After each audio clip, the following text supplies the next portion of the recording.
With us this morning is Chris Carter. Chris is the creator, the producer, the writer, the conceiver. He's the cat, the man for The X-Files. And he has a new program that's going to debut very, very soon, which we'll talk about. But the X-Files has really become... First of all, we had David on the program on several occasions. We always have a great time with him. The X-Files must have surprised you as to a phenomenal, silly success that it's experienced. It's still kind of a dream for me that I haven't awakened from for 4 years. So and why? Don't pinch me. Because nothing, you never expect this kind of international success and the kind of cult following we've gotten on the show. It's been weird. Yeah. Where did it come from? Where did the X-Files come from? It came from my head. I was inspired as a teenager by this show, Kolchak the Night Stalker. Oh, yeah. So I've been carrying that around for 20 years. Kolchak? Yeah. Remember him? Yeah, of course. Yeah. And I always, in fact, the first thing I saw was the original, I guess, TV movie they made. Well, that was that was really what I remembered too. Was there were 2 TV movies, and the first one was I could have watched it every night of the week. So exactly. Yeah. Kolchak, he wouldn't give up. That guy, that reporter, he just wouldn't go home, get a sandwich. So you're Sounds a teenager. This inspires you. Did you know at that point you wanted to be what you are? Absolutely not. Wow. So you become what you are, and then go, you know what? I've been carrying this around for a long, long time. Yeah. It's I worked for Surfing Magazine for many years, so I'm a long way from home, actually. That is so weird, that original. Now, how many, did it go on to be a TV series, or they made a whole lot of those Night Stalker movies, right? Yeah, no, they made a couple Night Stalker movies, and they made 18 episodes of that show, and it failed because they sort of took a wrong direction. And I had the, I guess, good fortune of being able to look and see what the pitfalls were. But the X-Files is a much different show. I think it was inspired by the... really the sort of energy of that show, the idea that you're searching for something and no one wants to believe. And there's an angle to that there that's never been seen on television. You got your creepy crawly things. Yes. You got your scary moments, but then you also have a point of view, an angle that's very almost artistic to it. Yeah. And ergo the cult following. Yes. I guess. And also that the Mulder and Scully thing. Oh, yeah. Well, that's always, But the cool thing of it, like with the Night Stalker thing, one of the angles that I really enjoyed about it the first time I saw it was, if you were to take real life as we have it right here, and somebody were to come in and say, there's a real vampire living, it was looked on as, that's impossible. Don't even start with that. Right. The realism with which they approached that concept, the angle they came in at, was what kind of made it. And then, of course, Kolchak was great. Yep. Great character. And you took that kind of angle. Well, it's only scary if it's believable, if it seems real, if it seems like there could be something living in your basement or something living in your local sewer. I have this sort of mantra that it's only as scary as it is believable, and it's only as scary as it is real. Well, the Millennium that we've seen just promos of so far. Yeah. There's some funky things happening over there on that thing. It's a different kind of scary, actually. How so? It's really the idea that the man standing next to you in the supermarket or the post office, in fact, may be a human monster, and we play with that and a little bit about how the world's kind of gone to hell in a handbasket, and who the people are who might do something about it, who are carrying the weight of the world on their shoulders. Is there a lot of pressure for you when you go from X-Files and they say, okay, go create something else? Yeah, there is. Yes. And how do you approach that pressure? How do you deal with it? Because you don't want to do the copycat show. Yeah, well, there's all sorts of pressures, and they think of something. If you do something and it works once, that the next thing you do is going to work again, and it puts a lot of pressure on you, just expectational pressure. Yeah. But then artistic pressure. The show is owes a lot to the X-Files, but it's nothing like the X-Files. So I hope it succeeds on its own. It's in a good time slot, the X-Files time slot, and so there are many ways to fail in this business, and I hope I'm avoiding them all. We talked a little bit about this in the green room, but you're partly responsible for the promotion of Millennium. Now, how important is that promotion? I see in this, people are waiting for the show. Anybody who's at all connected with science fiction or this kind of thing, cannot wait for Saturday night. Yeah. It reminded me a lot of the Independence Day promotion. For months we waited for that. Yeah. And they gave us a taste. They enticed us. How important is that? it's very important because there's so much competition for the audience now, and so you want to not only familiarize people with what you're doing, but you want to make sure that they sit down in front of their TV at that very moment to watch the show. So I think that all that money that Fox spent, they spent a ton of money. That's why you know about it, because they just put it out there. They've sold it like beer. On occasion, the banners behind planes at the beach. You can't help but know about it. It really is in your face. I think they've done a very good job. I'm always a little afraid of the overkill that people are going to feel like it's being force-fed.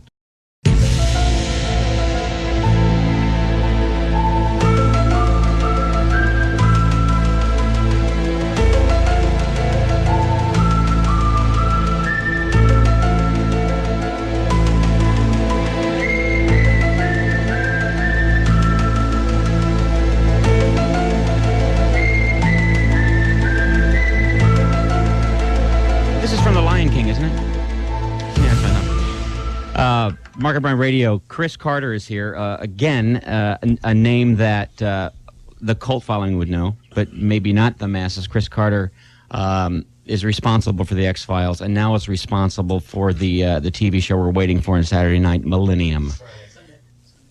Friday, Saturday? That was weird. I got Sunday, I got Friday. Yeah, I heard Monday in there somewhere, too. Somebody said Monday, I thought. Which is it? It moves to Sunday night. That's right. Yeah, Sunday night at 9 p.m. When's it debut? It debuted 2 weeks ago, the new season, right? Yes. It moves to Sundays this Sunday, and Millennium takes its time spot this Friday night. How have the first two gone? Very well. I actually first three now. They did really well. We've got our highest ratings ever, our fourth year into the show, so we're very happy about that. Mm-hmm. So this move is a little nervous making because you don't know how the audience is going to jump from Fridays to Sunday, and that's the game we play. So you've got. How many television shows do you have in production currently that you are overseeing? We know about X-Files. We know about Millennium. Anything else? No, it would be humanly impossible to have anything else, actually. Just those two. And that's all. You mean you've only got 2 hour-long film television shows going at one time? Come on, Isn't this cutting into your house painting company? Your house painting business there? No. Oh. Yes. All right. We have a lot of people who want to talk to you as soon as we get the phone list. He's filling it out, all 15 lines. But what's next? Are you thinking about something else? No, I can't even start to think about it. There's an X-Files movie that's sort of been on the back burner for a while, so that's something that's in the back of my mind. Yeah.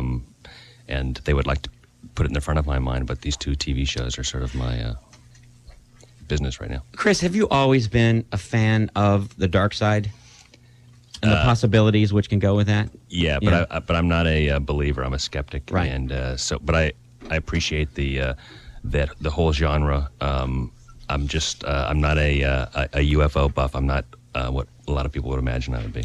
But if you're going to sit down and watch a movie and you're going to go rent one, let's say you're in the video store and you're looking around, what are you going to rent? Are you going to rent one of the old classics? Are you going to rent one of the new shoot 'em up, bang 'em up action films? Or will you go to the horror section and rent from there? I won't go to the horror section. Actually, it's been so long since I went and rented a video. I don't even know what I would go see. But it tends to be good classic dramas. Well, nothing's changed. The video store, you go in, you rent a movie, you keep it for 2 weeks, and you pay $100 for it. And then you give it back. So unless, of course, you have Pink Dot in your neighborhood. Which is great. Let's go to Rebecca on line 1. Rebecca. Hi, Brian. How are you? Good. Go right ahead. Why is Chris moving the X-Files from its own established spot to Sunday night? You got a new show, put it in the new spot. Chris, why are you? You're giving the X-Files crowd, let it find its own audience. The X-Files did. Yeah. It wasn't my decision. It was... come on, Chris. Really. There are other people who make decisions about these things. It was actually against my wishes that they moved it. But I know why they did. It's a chess game. Sunday night's a weaker night of programming, and they moved the strong piece over onto that block. I don't fault them for it. I know why they're doing it. They have a job to do. So we just hope that the X-Files people come to the Sunday night show. It's obvious, and this question I'm sure has come up quite often. What about the X-Files movie? Yeah. It's it's in the planning stages. I don't know when it'll be made. It will be made at some point, and I think the difficulty is, and we do these little movies each week, and trying to figure out what it is that justifies taking it to the big screen. You've got to do something different, better, and it's got to be the story. Exactly. Well, maybe and you also, you don't want to ruin the TV series. You don't want to do something that. The movie was great, but here's a lesser than. Right. It's the TV show. Exactly. Yeah, that is a juggling act there. Mm-hmm. Melissa on 3. Good morning, boys. Hi, Melissa. Morning, Chris. Hi. I have a question. I missed probably the first 1.5 seasons of the X-Files band, so I know most of the key ones. Mm-hmm. What does it mean when either Scully or Mulder put that masking tape X on their windows? Is it like supposed to ward them off or something? It means somebody shot a BB gun through it. They're holding the painted glass in. What it is, it's a nod to all the President's Men, the way that they used to signal their deep throat contact, or Bob Woodward did. Anyway, so this X was the flag, if you will, for the deep throat character in the original series of episodes, and he was killed, and then the guy who filled in for him, whose name was X, it became kind of an eponymous little bit there. Eponymous. Good word. Chris, did you retain ownership or part of ownership of the X-Files and Millennium? No, Fox owns the shows. I'm a stockholder. Stockholder. Minor. So when syndication comes in, going to be rocking at your house. Well, I don't know. I just want to go surfing, actually. Nothing I want. I'd be happy just to do 5 great years of the show, really. Now, is that it? Are you, you were raised in Southern California. Yeah. This is home. Yep. And you grew up surfing. Yeah. And you still, to this day, if you had one entire day where you didn't have to do anything, you'd go surfing. Absolutely. If someone said to me tomorrow, take 6 months off, I would drop everything and go surfing for 6 months. Take 6 months off. Thank you very much. I'm out of here. Well, we could do that. Okay. How do you define normal?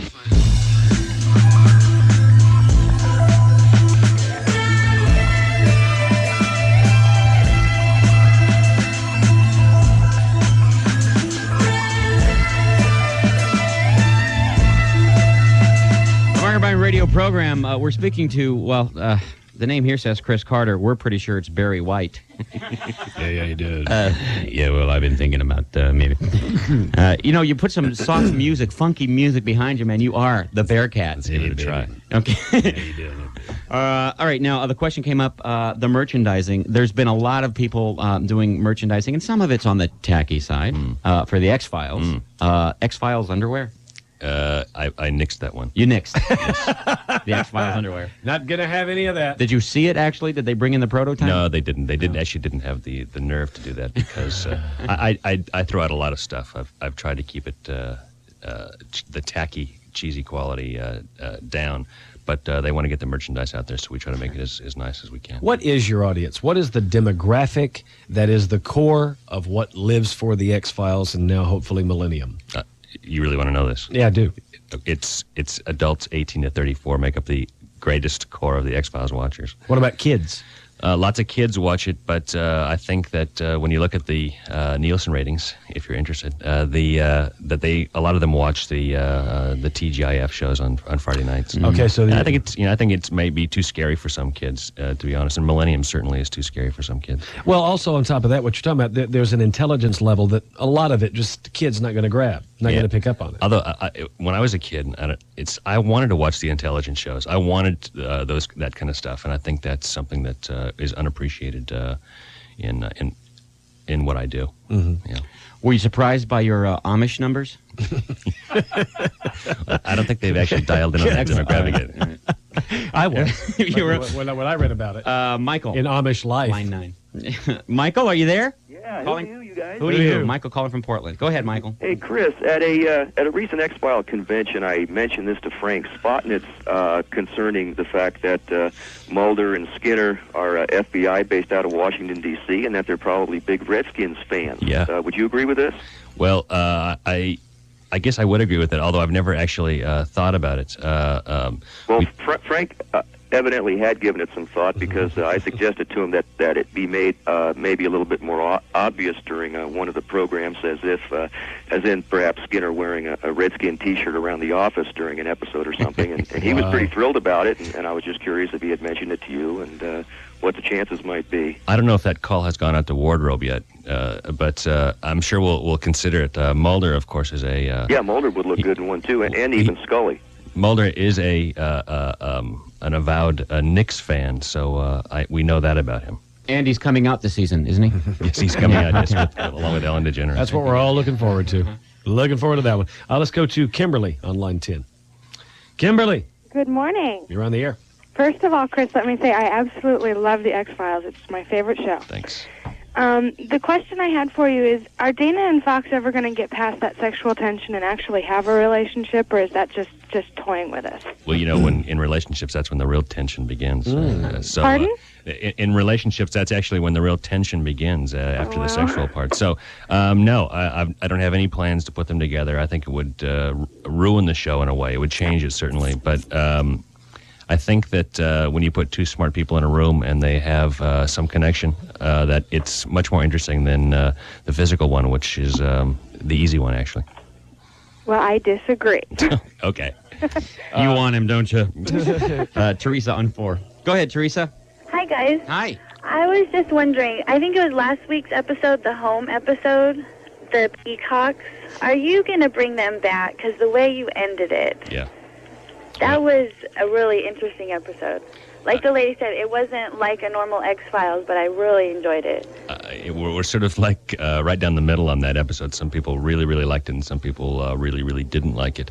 Yeah. It's actually been a very controversial episode for us. So I don't think the Peacocks will be coming back real soon, but at least we know they're around to bring back if we want to. Cool, okay. All right. All right, now you were brought into, in 85, you were brought into the Walt Disney Studios by Katzenberg to write. Jeffrey Katzenberg. You've been reading my dossier then. Yeah, it's right here. But, I mean, it's your beginning. It's kind of where you kicked up. Mm-hmm. And Katzenberg is the one that kind of brought you into the mix there. Yep. A lot of people he's been, needless to say, in the news of late with the run-in with Disney and the tie and the severing of their ties.